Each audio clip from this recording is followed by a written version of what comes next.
Baik, Assalamualaikum warahmatullahi wabarakatuh. Kami dari kelompok 11 akan mempresentasikan yaitu mata kuliah Teori Sosial dengan materi Publinas.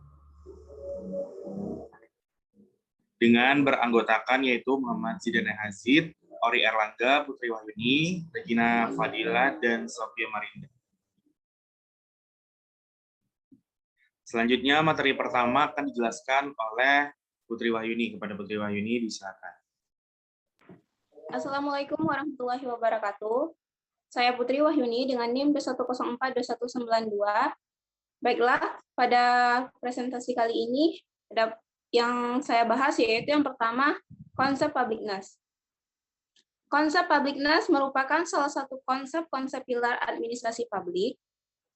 Kepublikan atau publicness menurut Bozeman dan Moulton mengacu pada pengertian yaitu suatu tingkatan di mana suatu organisasi dipengaruhi oleh otoritas politik. Menurut Spatz, yang mengonstruksikan 5 pendekatan kepublikan yang berbeda, yaitu yang pertama, pendekatan umum atau general, yang mengasumsikan bahwa organisasi publik dan privat tidak terlalu banyak berbeda. Yang kedua, pendekatan inti ekonomi merupakan pendekatan yang banyak dipakai pada organisasi publik, yang mana cara pandang ini didasarkan pada perbedaan antar negara dan pasar yang digambarkan sebagai suatu bidang kehidupan di mana barang publik diproduksi. Yang ketiga, pendekatan inti politik, yang mengklaim bahwa organisasi publik memiliki sebuah pengaruh politik sehingga diposisikan sebagai sebuah entitas politik. Dan yang keempat, pendekatan normatif, merupakan perluasan dari pendekatan inti politik, berbeda dengan pendekatan politik, yang mana pendekatan normatif tidak netral dalam mengamati peran politik organisasi publik, tetapi lebih menekankan perannya untuk dapat memenuhi kepentingan umum.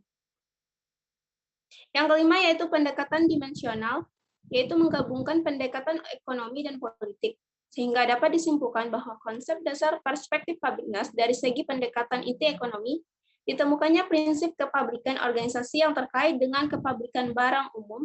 Tidak hanya itu, menurunkan konsep dasar perspektif publicness dari pendekatan politik dan normatif, ditemukannya prinsip kepublikan organisasi yang terkait dengan kepentingan umum atau public interest. Selain itu, Bozeman dan Moulton membagi publicness menjadi 2 diantaranya. Yang pertama, kepublikan empiris. Kepublikan empiris ini merujuk pada usaha untuk menjelaskan organisasi dan manajemennya dengan pengaruh politik dan ekonomi pada suatu organisasi. Yang kedua, kepublikan normatif, yang mana didefinisikan sebagai sebuah pendekatan analisis nilai-nilai dan mengasumsikan pengetahuan otoritas ekonomi dan politik dari suatu institusi dan kebijakan-kebijakan lain adalah syarat dalam memahami potensi suatu institusi dan kebijakan dalam memenuhi nilai-nilai publik dalam rangka menuju idealisme kepentingan publik. Konsep publicness erat kaitannya dengan privat, yang mana publicness sering digunakan untuk membandingkan organisasi publik dan swasta dalam hal pelayanan dan pengelolaan barang atau jasa. Adanya suatu perubahan atau reduksi pada peran organisasi publik maupun privat diikuti dengan pengukuran publicness. Sebagaimana pengukuran publicness menurut Hakil, ada 5 kriteria spesifik ukuran publicness dan public service, yaitu yang pertama yaitu bidang administrasi publik. Terdapat perbedaan antara organisasi publik dan privat atau swasta dalam menentukan kriteria publicness. Perbedaan tersebut dapat dalam hal norma pelayanan seperti keberpihakan, keterbukaan, prinsip kesetaraan, sifat monopolistik, dan dampak sosial luas dan berjangka panjang untuk masyarakat.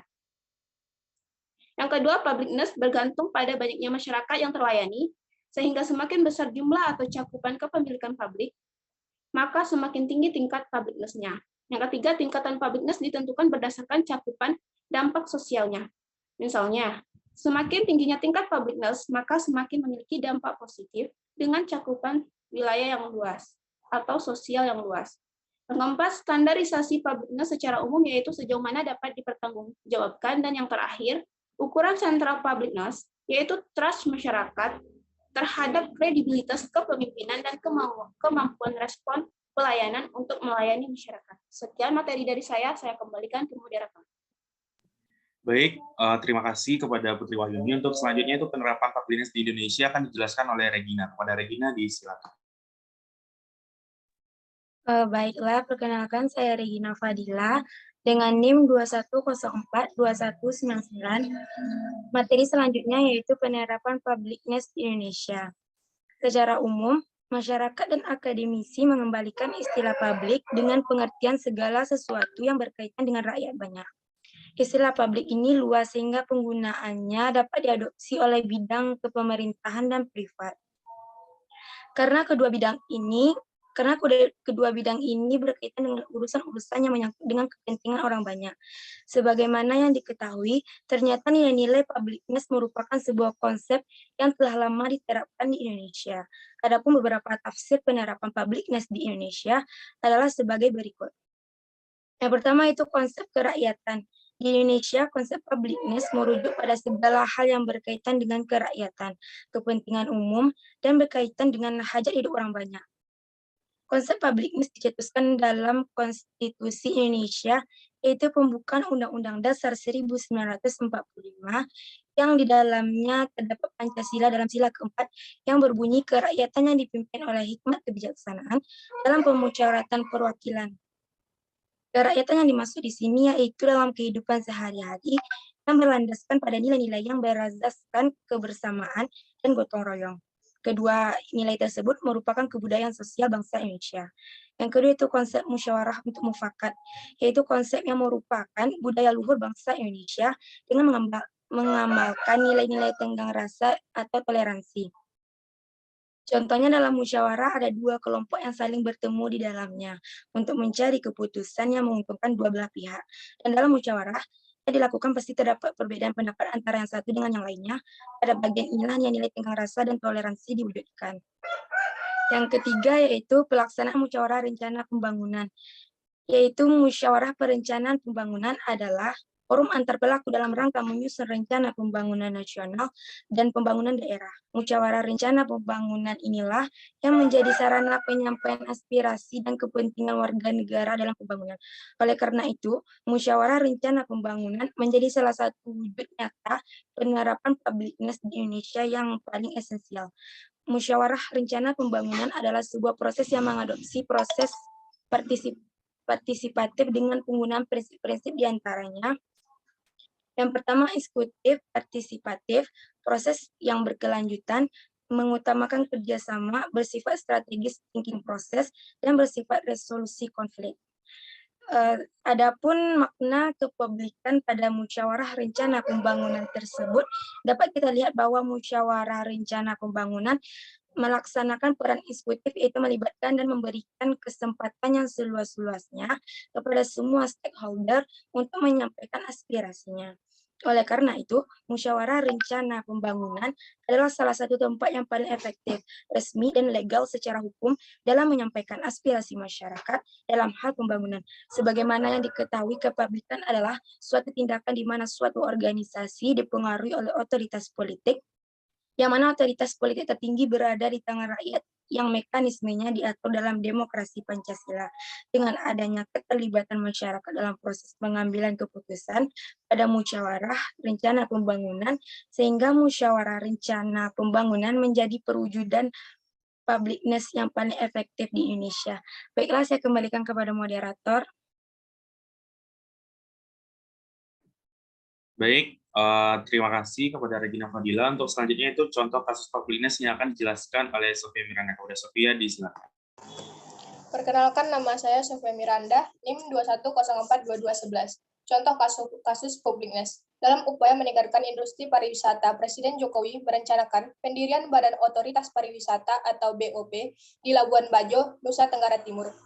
Badan Otoritas Wisata yaitu lembaga non-kementerian yang langsung berada di bawah Presiden, yang berlandaskan pada keputusan Presiden yang mana terpilihnya Labuan Bajo menjadi lokasi pendirian Badan Otoritas Pariwisata tidak dapat dipisahkan dari eksistensi adanya Taman Nasional Komodo atau TNK.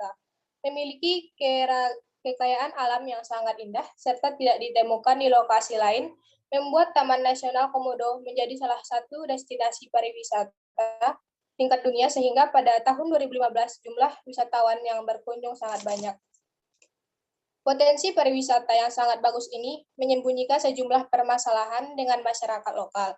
Eksistensi Taman Nasional Komodo selama ini menimbulkan konflik agraria seperti pengambilan kepemilikan, akses, dan manfaat dari sumber daya publik, diantaranya tanah, air, pesisir, dan pulau-pulau dari yang sebelumnya publik menuju privat. Adanya kondisi ini berawal dari pandangan ilmiah tentang komodo, bahwa komodo tersebut dapat dijaga keberlangsungan hidupnya tanpa investasi manusia.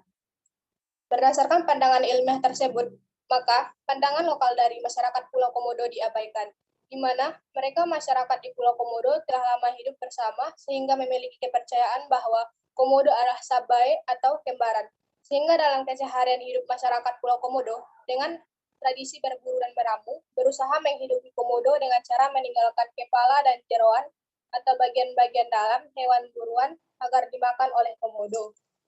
Oleh karena itu, melalui hilangnya nilai publik dan otoritas politik karena dominasi ekonomi yang mengakibatkan tereduksinya perubahan pada nilai publikness. Dan saat ini akses tersebut dikuasai oleh sektor bisnis pariwisata, dibuktikan dampak adanya sistem zonasi, masalah masyarakat dibatasi dalam mencari ikan, sedangkan bisnis snorkeling dan diving berkembang dalam kawasan Taman Nasional Komodo. Kondisi tersebut terjadi perubahan atau erosi publikness Taman Nasional Komodo. Sekian, saya kembalikan kepada moderator. Baik, terima kasih kepada Sofia Miranda. Untuk selanjutnya itu kesimpul yang akan disampaikan oleh Ori Erlangga. Kepada Ori, disilakan. Baiklah, saya Ori Erlangga dengan NIM 2104218.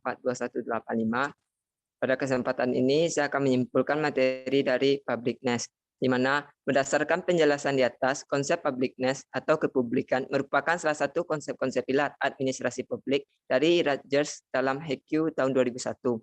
Kepublikan atau publicness menurut Bosman dan Moulton mengacu pada pengertian yaitu suatu tingkatan di mana suatu organisasi dipengaruhi oleh otoritas publik. Perbedaan konsep publicness diantaranya dapat dilihat dari descriptive publicness, empirical publicness, core publicness, dimensional publicness, normative publicness, realized publicness, dan integrative publicness. Selain itu, konsep publicness erat kaitannya dengan privat. Publicness sering digunakan untuk membandingkan organisasi publik dan swasta dalam hal pelayanan dan pengelolaan barang atau jasa. Adanya suatu perubahan atau reduksi peran pada organisasi publik maupun privat harus diikuti dengan pengukuran publicness.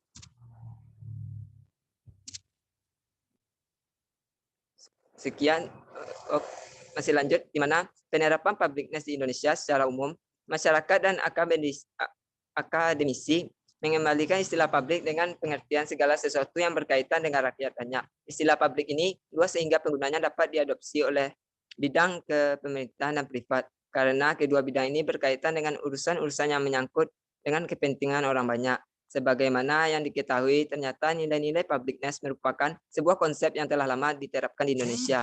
Adapun beberapa tafsir penerapan publicness di Indonesia yaitu konsep kerakyatan. Contohnya, konsep kerakyatan yang paling banyak diadopsi dalam bentuk ekonomi kerakyatan. Salah satunya dapat kita lihat pada koperasi. Konsep musyawarah untuk mufakat, laksana musyawarah rencana pembangunan musrebang yang menjadi salah satu wujud nyata penerapan publicness di Indonesia yang paling esensial.